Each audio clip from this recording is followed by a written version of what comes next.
नमस्कार, आप देख रहे हैं आवाज इंडिया, देश की भरोसेमंद आवाज। और मैं हूं इशिता चक्रवर्ती। महाराष्ट्र में इस समय एक बड़ा राजनीतिक और सामाजिक विवाद गरमाया हुआ है।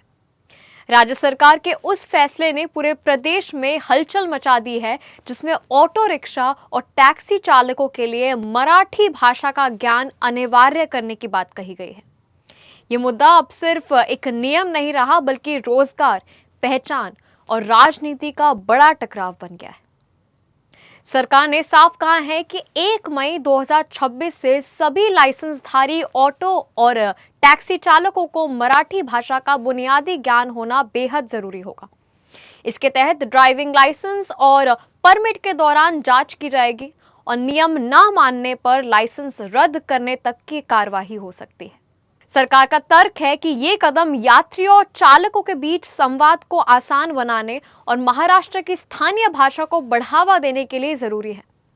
प्रशासन का कहना है कि कई शिकायतें सामने आई हैं कि यात्रियों को संवाद में परेशानी होती रही है, इसीलिए यह व्यवस्था लागू की जा रही है। लेकिन इस फैसले के बाद विरोध भी तेज हो गया है। मुंबई और आसपास के इलाकों में ऑटो और टैक्सी यूनियनों ने आपत्ति जताई है। उनका कहना है कि महाराष्ट्र एक बहुभाषी राज्य है, जहां देश भर से लोग काम करने आते हैं और ऐसे में भाषा की अनिवार्यता कई चालकों की आजीविका पर असर डाल सकती है।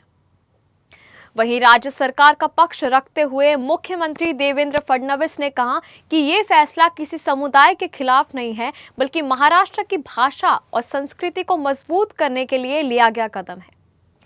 सरकार का दावा है कि ये व्यवस्था यात्रियों की सुविधा को ध्यान में रखकर बनाई गई है। सरकार के इस फैसले को एमएनएस ने भी खुलकर समर्थन दिया है। अमित ठाकरे ने गैर मराठी रिक्शा चालकों को चेतावनी देते हुए कहा कि अगर आंदोलन के दौरान किसी मराठी व्यक्ति को परेशानी हुई तो सड़कों पर ही पीटेंगे। इस बयान के बाद राजनीतिक माहौल और गर्मा गया है और विपक्ष ने इसे पूरी तरह भड़काऊ करार दिया है। शिवसेना नेता और पूर्व सांसद संजय निरुपम ने सरकार से इस फैसले पर पुनर्विचार की मांग की है। उन्होंने कहा कि भाषा को प्रेम से सिखाया जाता है, डर या दबाव से नहीं।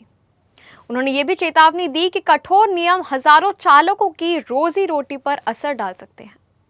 वहीं सरकार के भीतर से भी अलग अलग स्वर सामने आए हैं। परिवहन मंत्री प्रताप सरनायक इस फैसले को लागू करने के पक्ष में है और उन्होंने साफ कहा है कि राज्य में मराठी भाषा को मजबूत करना जरूरी है। वहीं कुछ अन्य नेताओं ने इसे सांस्कृतिक पहचान से जोड़कर समर्थन दिया है। दूसरी तरफ विपक्ष का आरोप है कि ये कदम समाज को बांट सकता है और इसे रोजगार के अधिकार से जोड़कर देखा जा रहा है।